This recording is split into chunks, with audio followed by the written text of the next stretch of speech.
Bonsoir à tous. À la une de ce journal, 2 mois après l'apparition de la pandémie du Covid-19 au Cameroun, son impact économique est désastreux. Près de 9 unités de production sur 10 sont négativement affectées et la majorité des PME, petites et moyennes entreprises, impactées enregistrent de pertes importantes de leur chiffre d'affaires et également des difficultés de trésorerie, les contraignant à une mise en congé, mise en chômage technique des employés au regard de la détérioration rapide du tissu économique que fait le gouvernement, où sont passés les appuis à l'activité économique. Quel sort réservé à ces PME et ces milliers d'emplois si la crise perdure? C'est le dossier du 20h.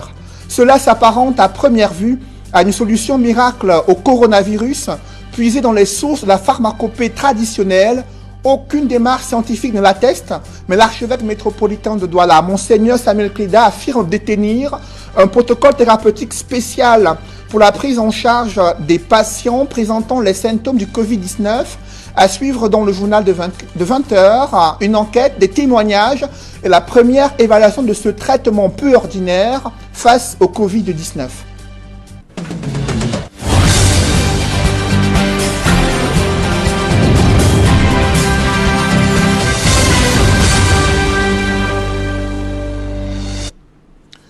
Merci de suivre cette édition complète de l'information sur Equinox Télévision. C'est une histoire tragique qui défraie la chronique dans la région de l'Ouest. Une fillette de 4 ans a été kidnappée et assassinée aux fins d'alimenter un trafic illégal de vente des ossements humains. Parmi les présumés meurtriers de cet enfant figure son oncle. Le récit des faits avec Leclerc Sakem.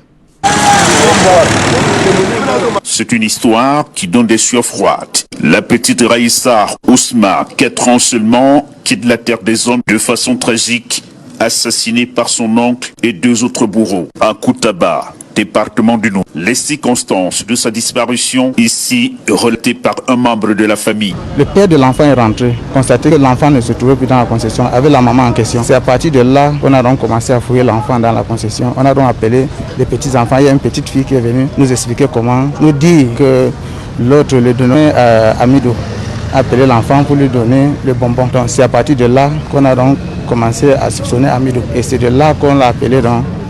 Toute la famille était réunie, mais lui, il était absent dans la famille. C'est de là qu'on a donc, on l'a donc suspecté qu'il doit savoir où se trouvait l'enfant. Et les gens aussi ont témoigné qu'on lui a vu en cours de route avec un gros sac noir. Donc sûrement, il y avait l'enfant dans ce sac. Donc, après, on a donc constaté que le sac là, c'était l'enfant qui était dans le sac. Saisis, les éléments de la Légion de gendarmerie de l'Ouest ont ouvert une enquête qui a débouché sur l'interpellation des suspects. Sur dénonciation, la Légion de gendarmerie de l'Ouest a été saisie de l'enlèvement d'une fillette âgée de 4 ans, la nommée Reina Ousna, le 18 avril 2020. Aussitôt informé, le commandant de Légion a instruit une descente immédiate sur les lieux de faits se trouvant à Koupakanyam, dans l'arrondissement de Koutaba, département du Noun. Une enquête approfondie sur les lieux de faits a permis d'interpeller le premier suspect en début de soirée, le nommé Koupa Amidou, oncle de la victime. L'exploitation de cette déclaration permettra d'interpeller les nommés alias Kabila et alias Aska. Un cas qui n'est pas isolé. Le département du Noun est aujourd'hui tristement célèbre, s'illustrant par le phénomène de trafic des ossements humains, des kidnappings avec demande de rançon. Pas plus tard que hier, nous avons encore été saisis à nouveau d'un cas d'enlèvement d'un enfant de sexe masculin âgé de 5 ans, toujours dans le même département. Pour tordre le cou à ce fléau, les populations sont invitées à collaborer avec les forces de maintien de l'ordre. En pleine crise sanitaire liée à la pandémie du coronavirus, le laboratoire national de contrôle des médicaments est confronté à une grève de ses employés. Il s'insurge contre le non-paiement de 4 mois de salaire. Après plusieurs promesses non tenues, ils ont manifesté leur colère devant les locaux de l'ANACOM à Yaoundé. Les grévistes menacent de déporter, de transporter leur grogne devant le service du Premier ministre si aucune solution concrète n'est trouvée à leurs revendications sociales. Reportage Emmanuel Diop et Aïk Cyril. Mouvement d'humeur des employés du Laboratoire national de contrôle de qualité des médicaments et d'expertise. À coups de messages sur les pancartes devant le bâtiment principal du LANACOM, ils réclament le paiement des arriérés de salaire. Ce que nous réclamons, c'est nos 4 mois de salaire. 4 mois d'arriérés de salaire, notamment les mois de janvier, février, mars et avril. Les employés affirment que s'ils ont choisi d'alerter l'opinion publique, c'est faute d'avoir pu obtenir une rencontre avec la direction générale malgré plusieurs tentatives. Nous avions commencé au mois de janvier avec des réunions des délégués du personnel de direction générale.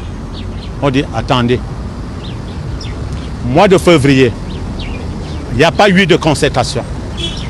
Je ne veux pas vous rencontrer. Quand on est au mois de mars, on se demande qu'est-ce qu'on ne peut pas nous rencontrer par rapport à quoi. Il faut que nous sachions effectivement qu'est-ce qui ne va pas. Je suis venu au LANACOM, j'ai demandé l'audience.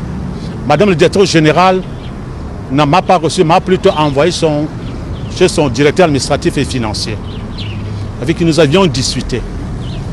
Des résolutions, il me dit, je n'ai pas d'argent. Le LANACOM n'a pas d'argent. C'est ça qui nous a poussé maintenant à faire un préavis de grève. Le préavis de grève de l'aveu des employés est adressé au délégué régional du travail et de la sécurité sociale pour le centre.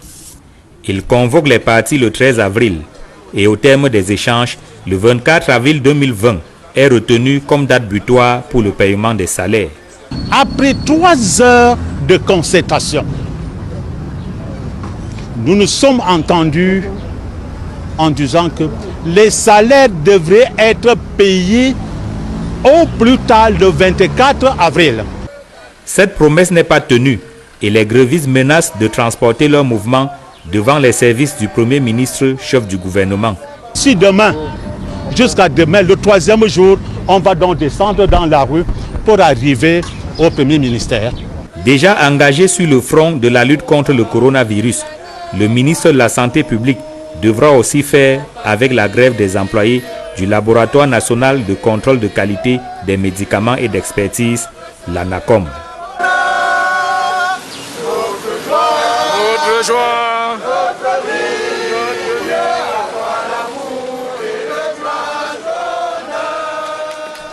Dans ce chapitre santé, des structures clandestines pilulent à l'extrême nord du Cameroun. Dans ce contexte de lutte contre la pandémie du Covid-19, autorités administratives, également l'Ordre des médecins du Cameroun, se mobilisent pour la fermeture de ces centres de santé qui impactent négativement sur la santé des Camerounais qui cherchent en vain des structures afin d'améliorer leur prise en charge médicale dans ce contexte de crise sanitaire. Reportage Amadou Daïrou et Gladys Sidi. Chasse aux établissements hospitaliers clandestins se poursuit dans la région de l'extrême nord, pour l'instant épargnée du coronavirus. Les autorités ici entendent tout faire pour éviter une éventuelle propagation de la maladie. C'est l'état des centres de santé épinglés qui est davantage décrié. Quelques pièces exiguës, 1 ou 2 lits disposés dans un coin, le matériel adéquat pour la prise en charge des patients quasiment absent. Donc ce qui fait qu'on est en alerte, donc nous voulons que les formations sanitaires doivent être aussi en conforme, bien propre et doivent être en droite ligne comme une clinique, comme l'indiqué dans le règlement de la clinique. Il y a des centres de santé qui sont là, c'est comme un abattoir. Quelqu'un qui fait la chirurgie dans un centre de santé, c'est vraiment alarmant. Même dans une clinique, ce n'est pas n'importe quelle clinique qu'on peut faire la chirurgie. Il faut un chirurgien pour faire la chirurgie. Il faut les spécialistes, ce n'est même pas un médecin généraliste qui fait la chirurgie. Donc vous voyez comment ils sont en train de faire du mal à la population. Donc maintenant, en fermant ces centres de santé clandestins, ça va éviter la population d'être exposée. Après cette opération, il sera question pour les responsables de ces centres de santé fermés de se mettre à jour, notamment en complétant les documents en vue d'obtenir une autorisation d'ouverture conforme. Cette intervention de monsieur le préfet dans notre district vraiment tombe à pic parce qu'il y a plusieurs formations sanitaires dans le district qui n'ont pas d'autorisation ministérielle pour exercer. Et en plus de ça, ces formations sanitaires ne nous produisent pas de rapports d'activité et ça biaise souvent certaines données dans le district, telles qu'en termes d'accouchement, en termes d'autres interventions sur la santé. Et vraiment, ce toilettage de M. le préfet vraiment va nous aider au niveau du district pour avoir des données fiables de toutes les formations sanitaires exerçant dans le district de santé. La région de l'extrême nord est la seule sur 10 épargnée par le coronavirus. Des opérations de fermeture des établissements hospitaliers clandestins s'y multiplient en vue, selon les autorités, de mener à bien le plan de riposte anti-Covid-19 mis sur pied et qui semble plutôt bien marcher jusqu'ici. Dans le chaudron de la crise anglophone, la maladie à coronavirus fait des victimes. Déjà 5 cas confirmés, parmi lesquels un guéri. Les mesures barrières à respecter, les règles d'hygiène de base s'avèrent difficiles à respecter dans un environnement de guerre et de crise humanitaire. Reportage Stella Mbou et Flavien Valodongo. La ville de Bamenda, déjà secouée par l'insécurité, totalise 5 cas confirmés du Covid-19.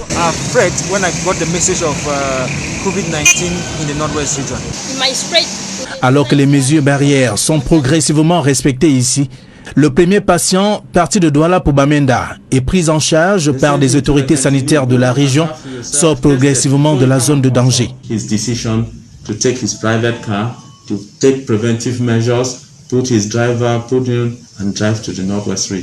Le directeur de l'hôpital régional de Bamenda, qui fait le point de cette situation, insiste sur le port du masque et le respect des mesures d'hygiène.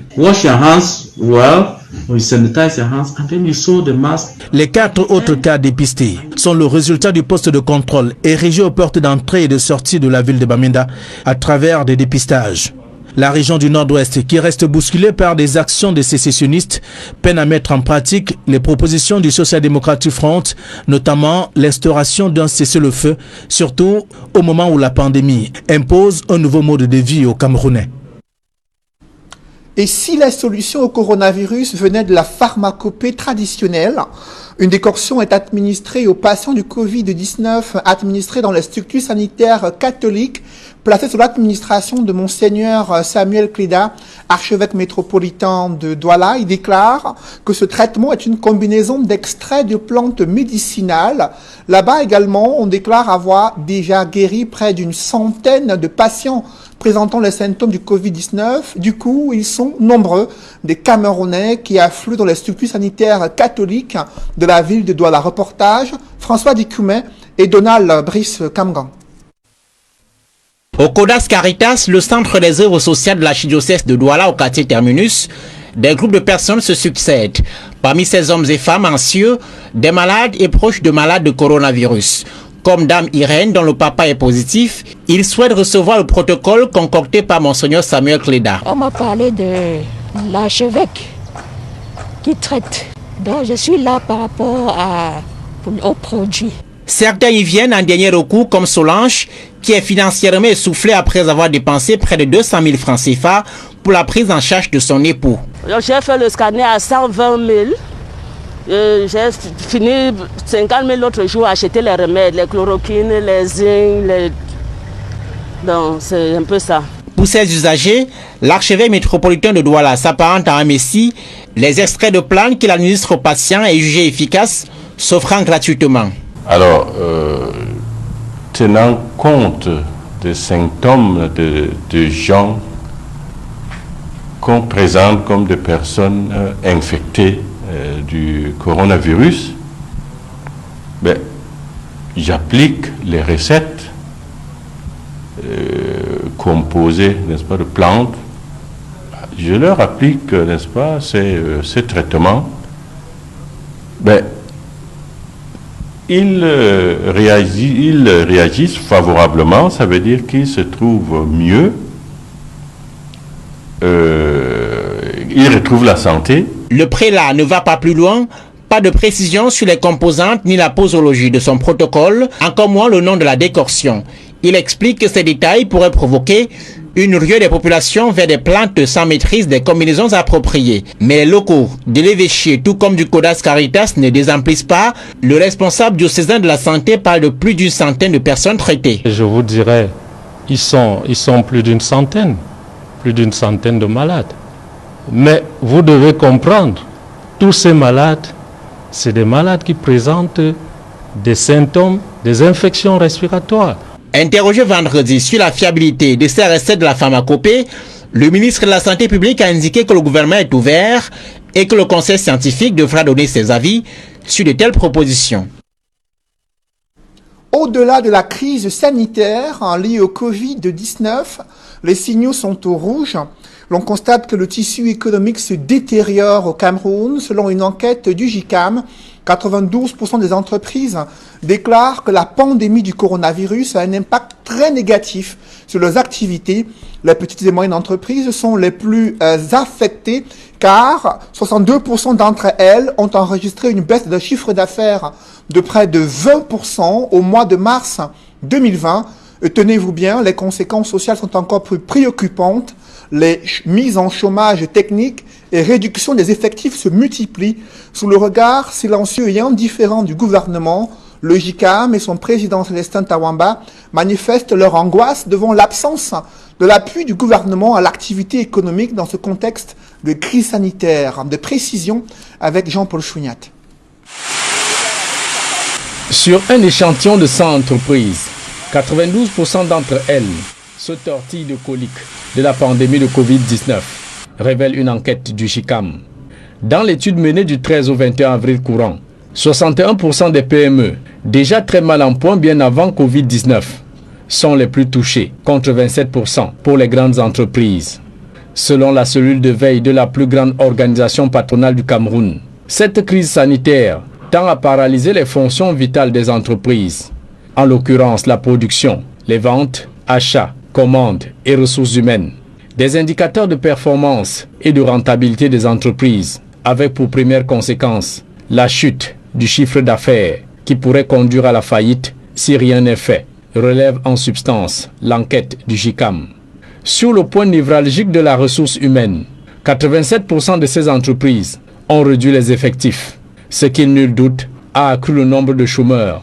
Face à un effondrement du tissu socio-économique se profilant à l'horizon, le GICAM tire pour la seconde fois la sonnette d'alarme sur des indicateurs tout proches de la zone rouge.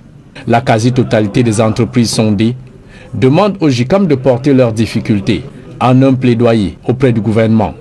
Dans l'urgence de combattre la pandémie Covid-19, minuscule arme de destruction massive des économies, ces entreprises sollicitent une mise à disposition des masques de protection et des tests de Covid-19 à des prix abordables et des facilités d'accès aux soins pour les chefs d'entreprise. En plus, ces hommes d'affaires veulent surtout un paiement cash des fournisseurs de masques, un report des charges fiscales et sociales CNPS, le report des paiements de loyers et factures, la nécessité d'une fourniture continuelle d'électricité par Eneo.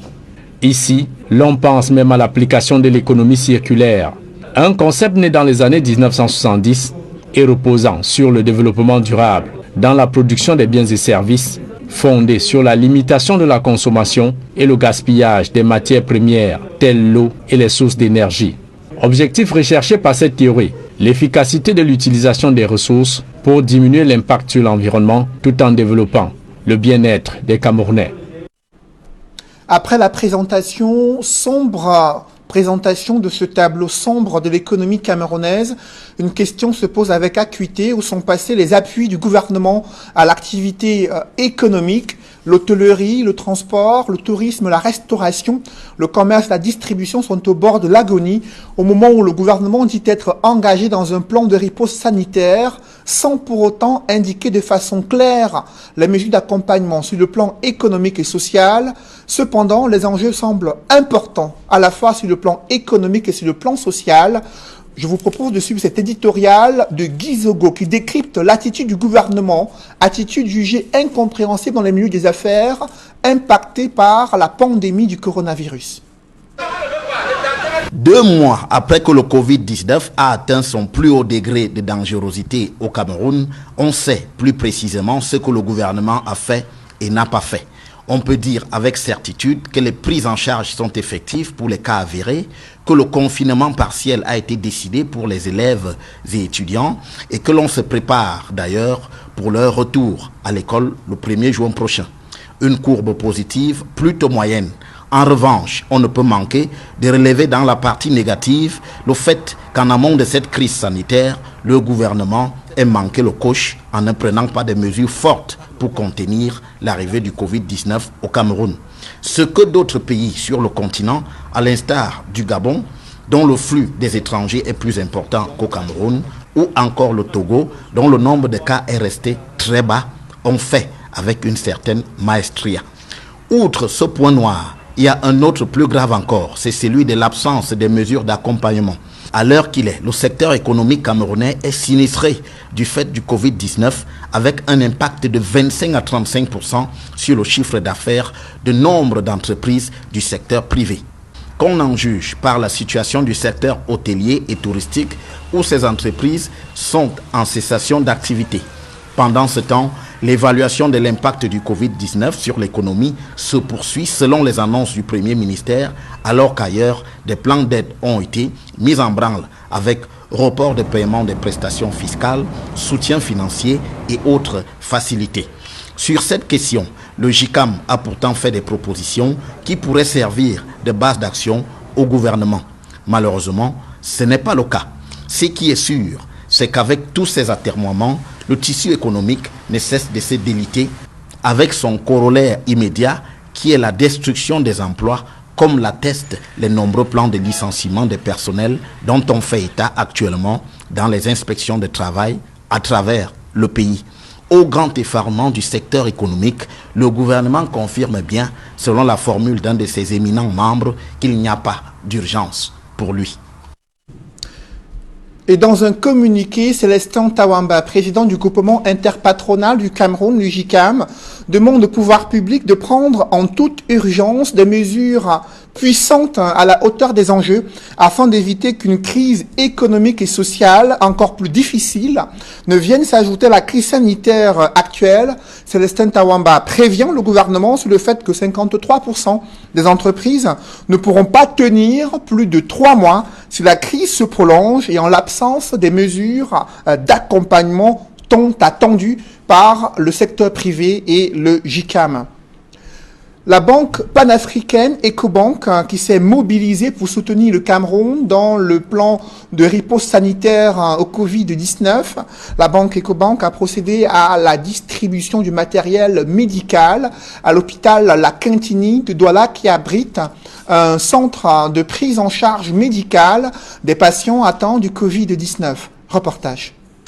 Pour freiner la propagation du Covid-19, le groupe panafricain Ecobank se joint à la croisade contre la pandémie. Le top management de l'entreprise est à l'hôpital La Quintini de Douala pour offrir un important don en équipement pour la prise en charge des malades. Dans l'accompagnement du gouvernement, le groupe Ecobank, entreprise citoyenne, fait du bien-être de la population sa priorité, surtout en ces temps de Covid-19. Le Cameroun étant une partie du groupe Ecobank, nous avons l'obligation de réagir dans de telles situations de crise sanitaire. C'est pourquoi nous apportons notre appui au gouvernement, au personnel de santé, pour ensemble éradiquer cette pandémie. Tout en promettant de faire bon usage du matériel reçu, le personnel de l'hôpital La Quintini, par la voix de son directeur, remercie à demain le groupe Ecobank pour ce geste d'appui. Nous recevons aujourd'hui un don, j'ai envie de dire, salutaire, parce que nous recevons aujourd'hui 7 appareils de réanimation. Et vous savez que le Covid-19, on a besoin de réanimation à un moment donné, la prise en charge, notamment pour les cas sévères.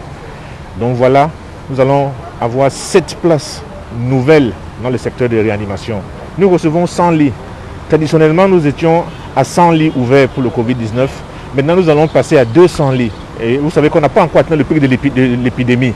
Donc le flux de malades qui va arriver bientôt pourrait être pris en charge avec le don EcoBank. EcoBank nous a donné du gel hydroalcoolique pour pouvoir nous prémunir en cas de soins vis-à-vis de ces malades. EcoBank nous a offert des gants de soins pour pouvoir nous protéger vis-à-vis de ces malades-là. Je voulais donc une fois de plus saluer à sa juste valeur le don et le geste de solidarité qu'EcoBank a eu envers non seulement le personnel soignant de l'hôpital La Quintini, mais aussi envers l'humanité tout entière. Au travers de ce don-là, c'est toute l'humanité en ce moment qui souffre. Et EcoBank prend une part importante au soulagement de la souffrance de l'humanité. Dans une cérémonie sobre, en raison du respect de la distanciation sociale, EcoBank évoque le choix de l'hôpital La Quintini comme bénéficiaire. Certes, au Cameroun, l'hôpital La Quintini est la seule formation sanitaire à bénéficier de cette don, parce que nous choisissons d'apporter notre appui à ces hôpitaux qui reçoivent plus de cas de Covid-19. Mais il faut savoir que dans tous les 36 pays où se trouve le groupe EcoBank, nous avons contribué à hauteur de 1,8 milliard de francs CFA pour lutter contre le Covid-19. Conscient de la vulnérabilité du continent africain face à la pandémie du Covid-19, EcoBank n'est pas à son premier don. Le groupe panafricain a déjà déboursé 1,8 milliard de francs CFA dans la lutte contre cette pandémie du Covid-19. La Société anonyme des brasseries du Cameroun est une entreprise citoyenne sensible aux conditions de détention dans les prisons situées dans la région de l'Est. La SABC s'est mobilisée avec son personnel afin d'apporter des médicaments et autres matériels et denrées alimentaires pour les prisonniers et détenus là-bas du côté de la région de l'Est. Des précisions dans ce reportage. C'est par la prison secondaire de Doumé, dans le département du Oignon, que la caravane de la Société anonyme des brasseries du Cameroun, SABC, a ouvert son stock de dons Covid-19. En pleine crise sanitaire, l'entreprise citoyenne n'a pas oublié la cinquantaine de détenus de ce pénitencier. Un véritable soulagement pour l'administration de la prison secondaire de Doumé, qui a tenu à remercier les brasseries du Cameroun. Ce don vient à point nommé. Du moment où la pandémie, j'ai nommé coronavirus 2019, menace le monde entier et plus particulièrement les détenus de la prison secondaire ne sont pas épargnés. Ce don viendra donc soulager, voire limiter les actions de cette pandémie-là. Je puis rassurer que ce don-là sera utilisé à bon escient. Même satisfaction pour les détenus qui ont là de quoi se mettre à l'abri du Covid-19. Deuxième arrêt, le centre de santé intégré de Mokolo 1. Ici, le personnel en première ligne du combat a reçu des kits de gel hydroalcoolique, un thermoflash, des bidons d'eau de javel, des gants d'examen, des packs de jus et autres bidons d'eau vitale. Dans la lutte contre le Covid-19, qui est une pandémie mondiale, nous savons tous que le personnel médical est en première ligne. Et la Société anonyme des brasseries du Cameroun, à travers ce don au centre de santé intégré de Mokolo 1 à Bertois, exprime sa gratitude, apporte son soutien à ce personnel médical. Ce don permettra entre autres de sensibiliser les populations du district de santé de Mokolo 1 et d'appuyer la prise en charge globale d'éventuels cas de Covid-19. La lutte contre le Covid-19, c'est une affaire multisectorielle. Il ne s'agit pas seulement du ministère de la Santé seul. Et des initiatives comme celle des brasseries du Cameroun ce matin nous permettent encore de comprendre que effectivement nous sommes accompagnés, le personnel de santé est valorisé et on comprend la mesure de ce que nous avons à faire. La Société anonyme des brasseries du Cameroun marquera son dernier arrêt au centre de santé catholique d'Nkolbikon. Personnels et patients vont découvrir le volet social des brasseries du Cameroun dans la lutte contre le coronavirus. Nous remercions les brasseries du Cameroun pour ce magnifique geste qui nous aidera certainement pour la détection des patients classés Covid-19.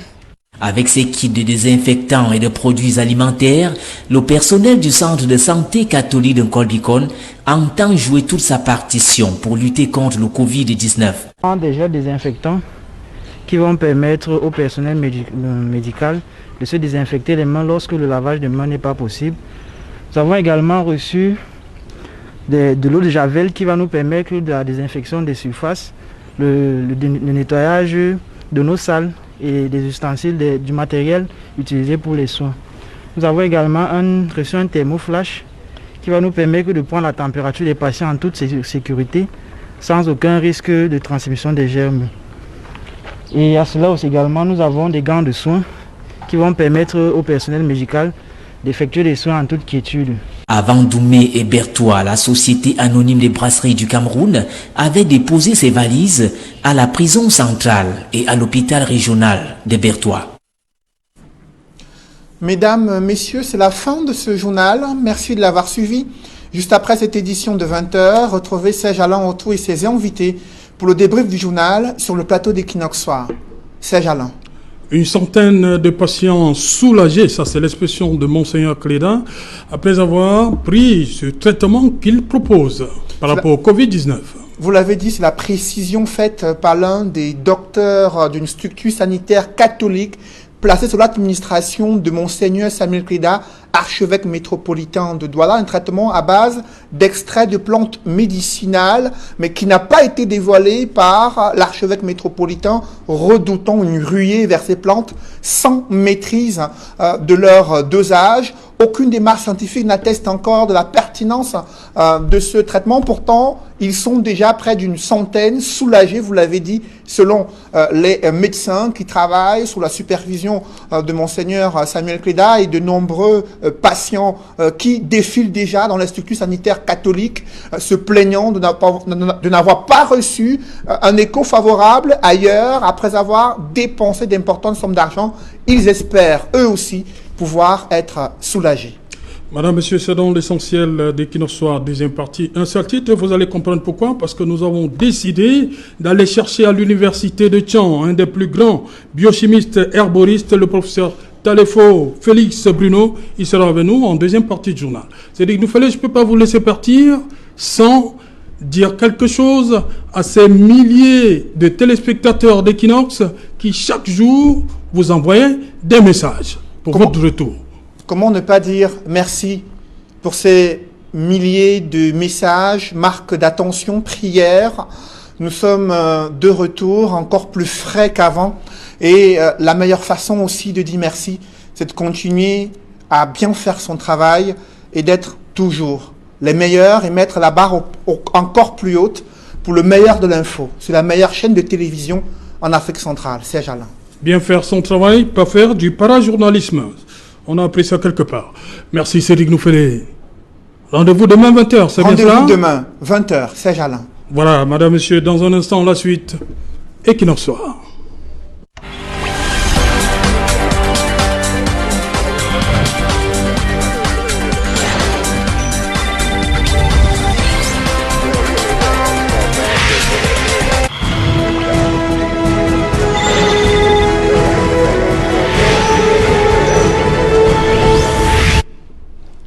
Retour sur le plateau Equinox Soir, nous sommes donc repartis pour 32 minutes, madame, monsieur.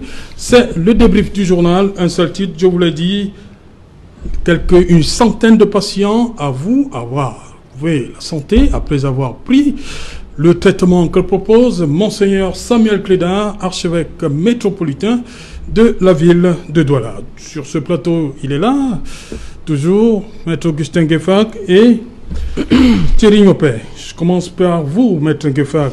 Oui, c'est Alain. Une centaine de patients. On a vu les images. Les images parlent d'elles-mêmes.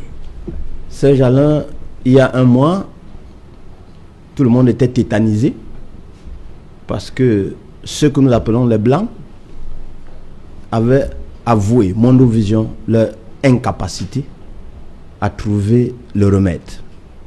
Donc, le premier échec, la première guerre, c'était la guerre psychologique, c'est comment combattre le stress. Aujourd'hui que nous savons qu'à côté de nous, notre docteur traditionnel notre Alamimbu a la solution, nous sommes déjà guéris de moitié. Il nous reste seulement à laver bien nos mains, à être très propre pour éviter de contracter le virus. Et si jamais ça arrive, pas de stress, c'est gratuit. Rendons-nous au CODAS, allons d'abord à l'hôpital, faisons-nous tester gratuitement. Et comme on a vu la dame sur les images, elle avait bien sûr un document qui prouve qu'elle est passée par l'hôpital d'abord. C'est exigé. Le protocole donné par le monseigneur Samuel Keda, il exige que vous veniez avec des documents qui attestent que vous êtes bien malade. Si vous n'êtes pas malade, ne vous rendez pas là-bas, parce que lui, il ne prévient pas, mais il guérit. Ouais. C'est de cela qu'il est. Merci. Thierry Nopin, une centaine de patients sur ce chiffre. Oui, c'est encourageant. Est-ce qu'il y a lieu de douter encore? Non, en réalité, quand on est africain, on ne peut pas douter de ce que... et d'ailleurs, on a passé, je crois, la première partie de cette émission à ergoter autour de cette problématique. On ne peut pas douter de l'efficience ou encore moins de l'efficacité de cette trouvaille-là.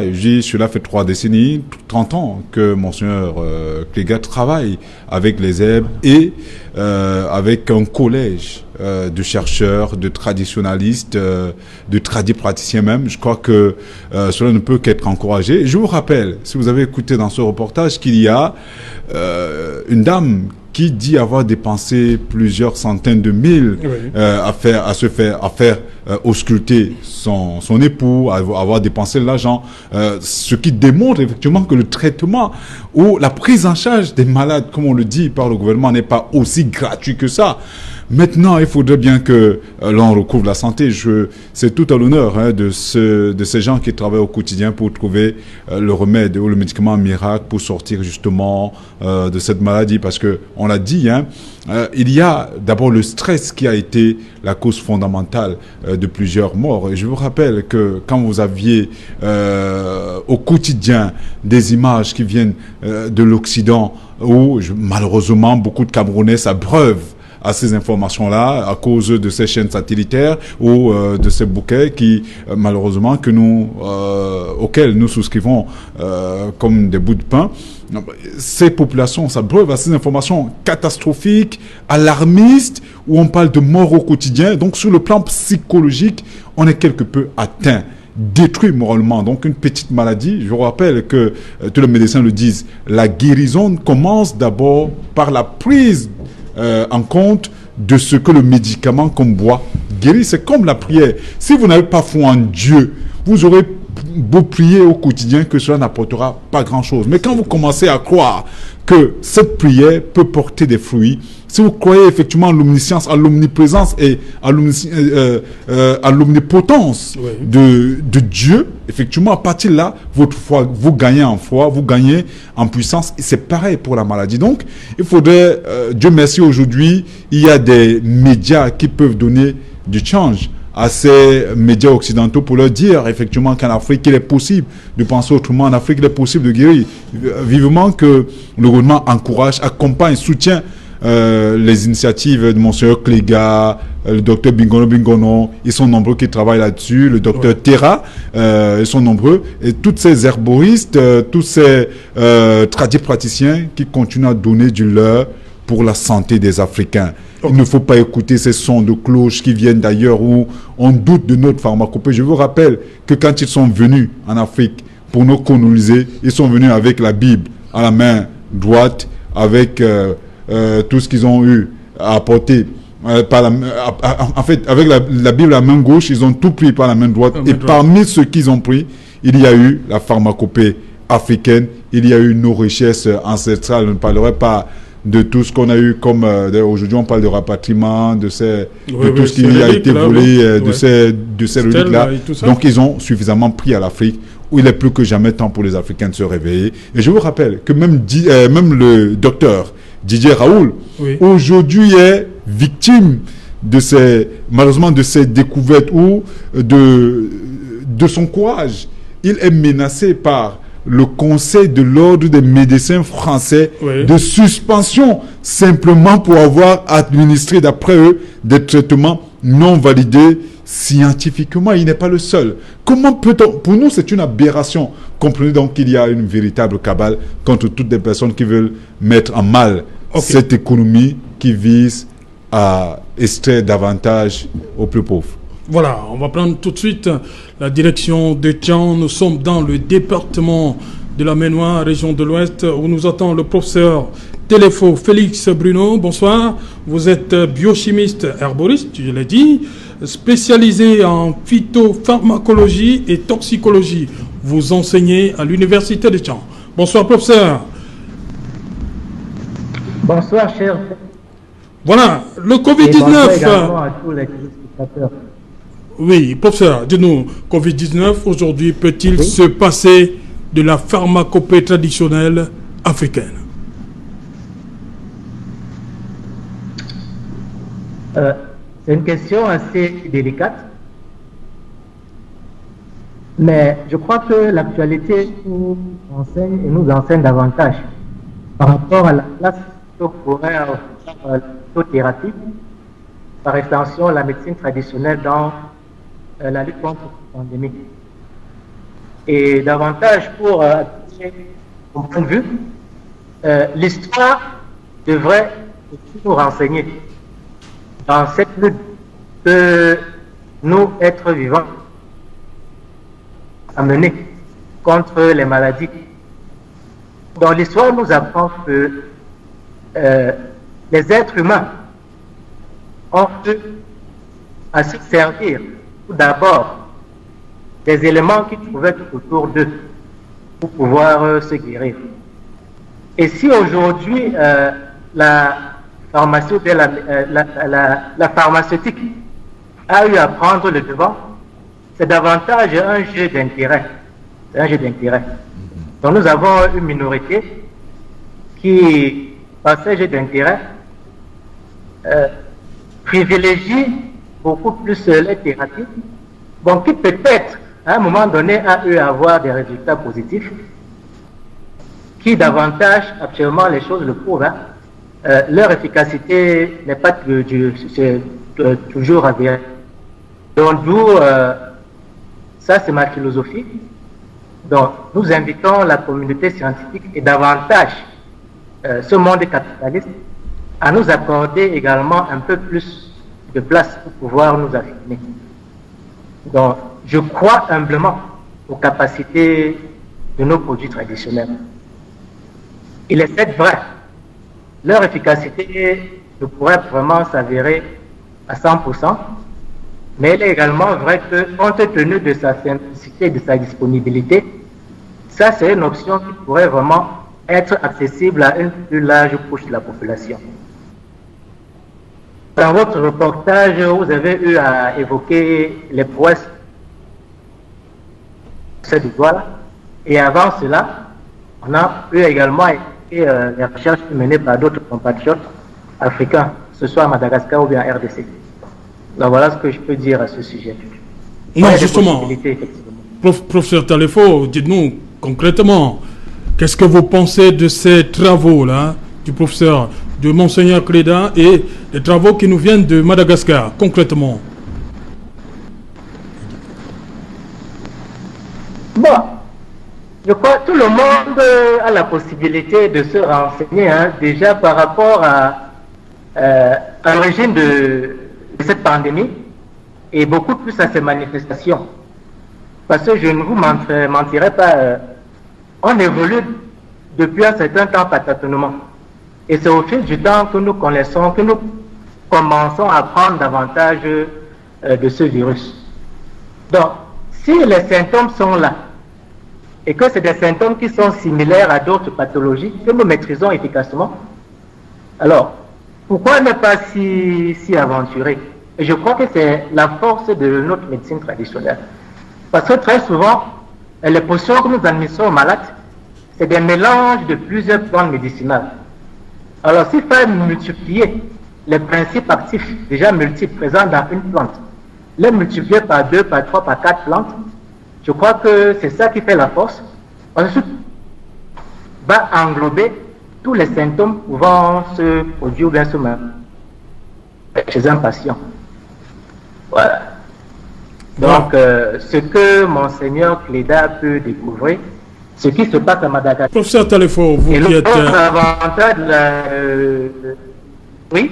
Oui, professeur Talefo, je disais, vous qui êtes un herboriste de notoriété, qu'est-ce que vous, autour de vous, vous avez sûrement vu des gens qui présentaient des symptômes de cette pandémie.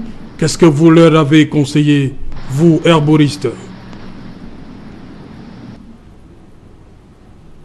Bon, disons, symptômes du Covid-19. Non, je ne pense pas compte tenu du confinement. Mais étant donné que c'est une maladie virale, dont les symptômes s'apparentent plus ou moins à certains cas de crise grippale. Bon, je crois que la grippe, ça se soigne dans notre environnement. Bien sûr. Ça se soigne. Comment? Bon, la grippe, ça se soigne, c'est des tisanes chaudes à partir des plantes telles que l'ail, telles que le gingembre. Voilà. Merci, prof. Je reviens à vous dans un instant. Thierry Nyopé, je vous ai vu sourire là. Oui, est-ce que, oui, au-delà, revenons sur... on a vu le professeur Raoult, vous le disiez tantôt, combattu, entre guillemets. Maintenant, c'est ce qui nous vient de Madagascar qui semble être avalé difficilement par certains. Est-ce que quelque part, le prix Nobel de médecine ne se joue pas, Thierry? Qui trouverait l'élément qui va sauver l'humanité, on va le dire? Non, mais l'élément qui va sauver l'humanité a déjà été plus ou moins trouvé, même comme les gens... Est-ce que ça fait l'unanimité? Même comme justement, parce que c'est vrai que la science a ses règles, la science a ses principes, on parle de recul, on parle d'analyse. Est-ce que cela pourrait s'appliquer à... Le docteur Ondo Meva est revenu largement sur les principes de la médecine en tant que clinicien. Je ne le suis pas, mais je continue à croire quand même que, au regard de tout ce qui est fait actuellement, si le docteur Didier Raoult est quelque part déprécié par ses pairs, c'est simplement parce que, en fait, le professeur, je veux dire, oui, parce que, vous savez, il a encore reçu en 2015 le prix de la Fondation l'UD, qui est quand même un prix qui encourage la recherche au niveau microbiologique. Donc, ces travaux ne sont pas à remettre en cause. Maintenant, on l'accuse d'avoir administré aux patients victimes de la Covid-19 un traitement qui n'a pas été approuvé scientifiquement. On lui fait des reproches pour avoir tenté de sauver des vies, en fait, au nom d'une prétendue science, parce que les gens sont en train de rechercher, parce que les gens sont à la recherche de quelques intérêts mercantiles. Non, il est plus que jamais urgent de commencer à comprendre que la recherche n'est pas une affaire dévolue exclusivement au seul blanc. Vous avez écouté ce que le professeur a souligné tout à l'heure. On peut soigner cette maladie qui s'apparente, qui a des symptômes d'une grippe normale jusqu'au 8e jour. Je l'ai dit tout à l'heure, même comme le docteur Ondo Meva semblait dire le contraire. Non, tous les scientifiques sont clairs là-dessus. Ils se développent et je vous rappelle, pour ceux qui vivent en Europe, que la grippe tue énormément en Europe. Énormément en Europe. Des cas de mort dus à la grippe se comptent en milliers. Donc il est tout à fait normal. Et je vous rappelle qu'ils sortent d'une période hivernale qui est propice à l'émergence de la grippe. Le coronavirus ne naît pas en 2019. En 2014, on parlait déjà de coronavirus dans des pays arabes. Pourquoi croit-on que c'est une nouvelle grippe? Non, c'est la raison d'ailleurs pour laquelle on parle de nouveau coronavirus, parce que par rapport à sa forme mutante et tout cela, mais il est possible pour l'Afrique. On a des panacées qui peuvent nous permettre de sortir là. Vivement que nos États continuent à encourager. Il est possible d'avoir un prix Nobel, pourquoi pas de la recherche à ce niveau, même comme on sait que les Blancs ne permettraient jamais qu'un Noir, à la peau noire, ait un prix pareil. Mais toujours est-il que le plus important, ce n'est pas le prix Nobel en lui-même, c'est ce qu'on en fait. est-ce qu'on a réussi à sauver des vies comme Monseigneur Cléga le fait, comme le professeur, comme le docteur Bingono, comme les autres? Je crois que oui, et c'est cela qui mérite d'être encouragé. Le prix Nobel, on en a que foutre. Oui. Le prix Nobel se joue? Le prix Nobel ne se joue pas, parce que le professeur Didier Raoult l'a bien précisé. Ce n'est pas de cette façon qu'on obtiendra le prix Nobel en sacrifiant les vies humaines. C'est cette guerre qu'il mène pour amener le monde entier à consommer de la chloroquine. C'est effectivement pour lutter contre ce prix Nobel qui s'achète. Ça s'achète d'autant plus que qui de nous peut encore se souvenir de l'après-prix Nobel de Philippe Montané, le co-découvreur du virus du sida. Tout le monde sait ce qu'on lui a réservé lorsqu'il a démontré, en tout cas, la naissance de cet autre virus qui dérange. Donc vous voyez, c'est toute une machine qui est mise en place par le monde de la finance, par cet élément qu'on doit détester pour broyer le monde à sa manière, pour contrôler le monde à sa manière. Nous devons plutôt nous réjouir de ce que le retour aux sources nous permet de retrouver un peu nos valeurs. Je sais que la grande guerre qui se pose maintenant, c'est alors, comment ceux qui ont fréquenté vont se laisser guider par ceux-là qui fonctionnent par tâtonnement? C'est de bonne guerre. C'est la réalité. Aujourd'hui, c'est les légalistes contre les opportunistes. Les légalistes veulent cartésiens alors qu'ils sont limités. Ils ne proposent rien. Absolument rien. Par rapport aux opportunistes qui disent nous ne respectons aucun grand principe codifié qu'on peut répéter dans les usines, dans les industries, mais nous sauvons des vies. Il y a cet orgueil-là qui habite ces deux communautés scientifiques. Pour l'heure, je crois que l'être humain qui est au centre devrait départager tout cela. Donc, pour moi, autant les médecins que les tradipraticiens devraient travailler main dans la main pour trouver la solution et éviter la recherche effrénée de ce prix Nobel qui en réalité va s'acheter au prix des millions et des millions de morts. C'est un peu ma vision. Docteur Christian de Mevin, on va repartir du côté de l'Allemagne. Docteur Christian de Mevin, dites-moi, pourquoi tant de scepticisme, tant de doutes autour de ceux qui essayent de faire franchir un pas par rapport à cette pandémie? Est-ce que l'Occident est prêt comme ça à accepter que la solution vienne de l'Afrique? Oh là là, c'est une question difficile. Je pense que nous allons trop rapidement besoin, bien rapidement. C'est-à-dire, nous avons vu ici en Allemagne une chancelière, entre autres un doctorat en physique, qui nous dit, écoutez, je vous demande de vous confiner, la situation est grave, confinez-vous, il n'y a pas de traitement et je vous demande un peu de temps. Voilà les propos de la chancelière. Et qu'est-ce que nous constatons ici? Nous constatons ici là que l'Allemagne est en train de gérer ce problème tout juste en respectant des critères les plus simples de l'hygiène, à savoir se laver les mains, conserver 1,5 mètre d'écart avec son voisin, à savoir porter un masque. C'est-à-dire que je pense que le secret, en fin de compte, de cette nouvelle épidémie, ce ne sera pas tous ces grands traitements, toutes ces grandes thérapies qu'on est en train de vouloir nous mettre sur le marché, tout particulièrement parce que la plupart des grands scientifiques également s'accordent à dire que même après un traitement, il n'est pas sûr que vous ayez une immunité qui vous empêche encore de retomber malade. Donc tout le monde s'accorde à dire qu'il faut retourner aux simples raisons, aux simples principes d'hygiène, se laver les mains, se mettre à l'écart, se protéger.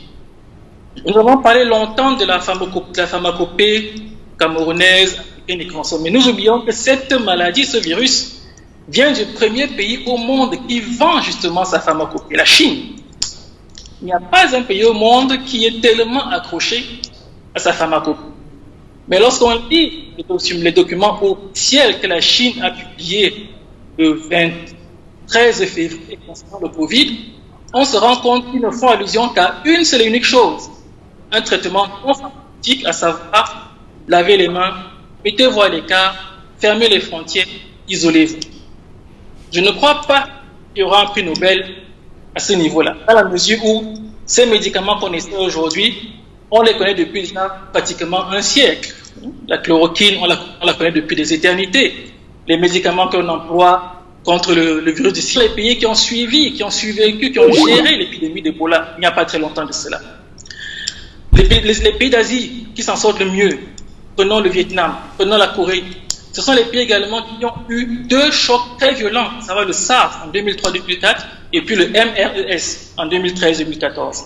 Et lorsqu'on attaque l'Organisation mondiale de la santé, en 2005, elle demandait à tous les pays du monde d'élaborer des critères bien précis pour la prise en charge des crises de ce genre-là. Les Allemands ont élaboré leurs critères en 2005, ils l'ont actualisé en 2013 et ils l'ont réactualisé actuellement, il n'y a pas de semaine, avec l'événement du Covid. Donc je ne pense pas qu'il y aura un prix Nobel à ce niveau, mais je pense plutôt que cette maladie va nous apprendre à être plus humbles. Le président allemand disait, il parlait de ce fond. En Allemagne, non loin de Francfort. Merci d'avoir été avec nous. Merci à vous également. Thierry Gnopin, vous voulez ajouter quelque chose? Non, juste pour dire que grâce au Covid-19, quand même, on a appris beaucoup. Je crois que les États maintenant gagneraient à avoir un système sanitaire de prise en charge assez important pour pouvoir juguler justement les problèmes et que même au niveau du même au niveau du corps social, on a pris des règles élémentaires d'hygiène qu'on a toujours appris à l'école primaire. Aujourd'hui, je crois que cela a été intensifié, mais je continue à demander aux Camerounais de respecter des mesures barrières. Parce que les médecins sont unanimes là-dessus, au-delà de la pharmacopée africaine, de respecter cela peut participer à sauver des vies. Voilà, nous on retient surtout, Maître Ngefang, vous dites que le gouvernement accompagne quand même Monseigneur Klida. Sinon, on aurait déjà fermé. Oui, pas quand même. Oui. Parce que, voyez-vous, il y a 10 ans, l'infraction de pratique illégale de la médecine était régulière en ce qui concernait les herboristes. Oui. Mais depuis presque 10 ou 15 ans, l'État a aménagé une législation, ne serait-ce que par arrêté ou circulaire, pour les accompagner. C'est pourquoi ça ne gêne pas. Donc l'État, progressivement, les intègre. Vous voyez, on a un professeur d'université, spécialiste des herbes, l'herboriste, ce qui veut dire que l'État tient compte. Et de deux, j'ai dit, lorsque Monseigneur Klida prend la parole, intervient et nous dit, Mondovision, j'ai la solution pour éloigner la mort de ceux qui souffrent. Et je l'applique et nous venons de suivre. On a au moins plus de 100 qui ont retrouvé le sourire et que les familles sont heureuses. Ce qui veut dire que l'État ne dit rien, il consent, il est d'accord. D'ailleurs, le ministre de la Santé a dit ils sont en train de prendre des dispositions pour analyser ces protocoles qui sont administrés. Il a seulement refusé de donner les noms, mais tout le monde comprend. C'est la plus grande personnalité de la République qui gère la Covid-19 à travers les plantes de chez nous. Donc je crois que l'État est en train de, politiquement, d'encadrer cette activité, mais ne veut pas s'attirer les foudres de l'Organisation mondiale de la santé, de tous ces mécènes qui ont investi, qui ont développé les usines pour fabriquer les médicaments au regard de ce que eux ils construisent depuis pour développer ce virus sauvage qui finalement a échappé au contrôle de ceux qui étaient aux commandes. Je crois que nous devons être fiers et comme vient de dire le docteur Meka, Ondo, oui, nous devons faire le minimum, le nécessaire, rester propre et développer davantage cette propriété. C'est-à-dire chacun doit avoir son masque, ne pas saluer à l'Africain son frère, tenir une bonne distance et puis bon, éviter les visites inutiles. Je crois que ça va aller. Voilà, on va dire merci également au docteur Laetitia Naburo Meka. Merci au professeur Talefo qui va revenir, il va revenir dans ce programme. Félix Bruno, il est biochimiste, herboriste spécialisé en phytopharmacologie et toxicologie, enseignant à l'université de Tchang. Nous sommes dans la région de l'ouest du Cameroun. Merci à vous également. Merci Thierry Gnopin. C'est un plaisir d'être là. Voilà. Oui. Vous disiez quelque chose ce matin important, le paludisme tue aussi. Oui, le paludisme tue énormément. On se rappelle quand même qu'en 2019, le paludisme a tué au Cameroun 4518 personnes selon les chiffres officiels. Un paludisme qui ne bénéficie que de 250 millions de francs CFA, alors qu'on est en train de sortir des milliards de francs CFA pour lutter contre une maladie qui pourrait effectivement tuer des milliers de personnes, mais pour l'instant, qui n'en a pas encore fait plus de 60 au Cameroun. Serge Alain, un dernier mot, un mot spécial à tous ceux qui vous ont remplacé lorsque vous n'étiez pas là. Ouais. Nous avons senti que votre émission accroche et qu'à l'intérieur, il y a du répondant. C'est bien. Voilà. Merci. On va également dire merci à toutes ces personnes-là qui nous ont envoyé des messages. On va dire tout simplement merci. Bonsoir. Surtout la diaspora camerounaise au Canada.